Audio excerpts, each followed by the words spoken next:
À 14 ans, Rebecca perd son père présent lors du drame du Heysel. Pour la commémoration des 40 ans de cet événement tragique, elle revient dans ce lieu chargé d'émotions. On pense pas forcément au drame, on pense plus à la perte d'un papa quoi, qui a finalement jamais connu ni mes enfants, ni mon mariage, enfin voilà quoi. Comme j'étais jeune quand il est décédé, forcément, c'est plus dans les moments où des réunions de famille ou des choses comme ça où forcément il manquera toujours quelqu'un.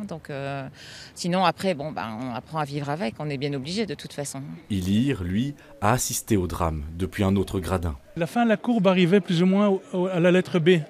Là, il y avait une séparation entre la courbe et les tribunes latérales.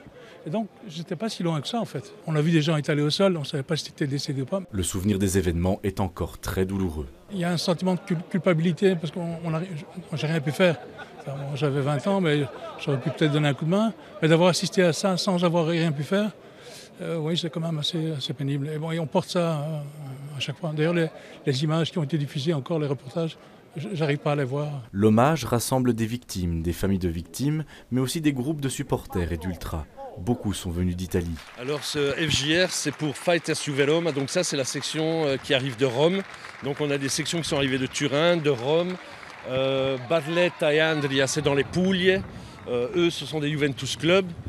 Il y a la section de Parme donc, qui est arrivée, et Oltremanica, ce sont des supporters de la Juve qui sont en Angleterre. Le match, c'était le cadeau d'anniversaire de Jimmy pour ses 10 ans. À la suite du drame, il a créé son groupe d'ultras. On ne comprenait pas ce qui s'était passé.